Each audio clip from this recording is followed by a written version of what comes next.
दुई प्रकार भक्त रही जो माने निष्काम भक्त अर्थात जो माने भगवान भक्ति करती कौन सी भौतिक कामना न रख से निष्काम भक्त बोली कहते। अनेक समय लोक मैंने मंदिर को आसती भगवान के निकट को आसती विभिन्न भौतिक कामना नहीं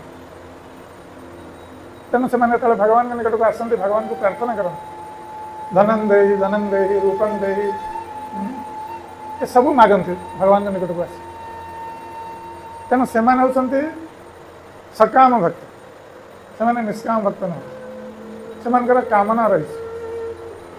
अनेक समय देखा जाए जब भगवान कामना पूर्ण न कले से भगवान को त्याग कर दिया सेपरी सकाम भक्त से भावती कृष्ण भक्ति कर लाभ कौन आम जा कौन से शिवंकर भक्ति करवा दुर्गा करवा सेठू मिल किसी तार अर्थ सकाम भक्त माने वास्तविक भक्त न।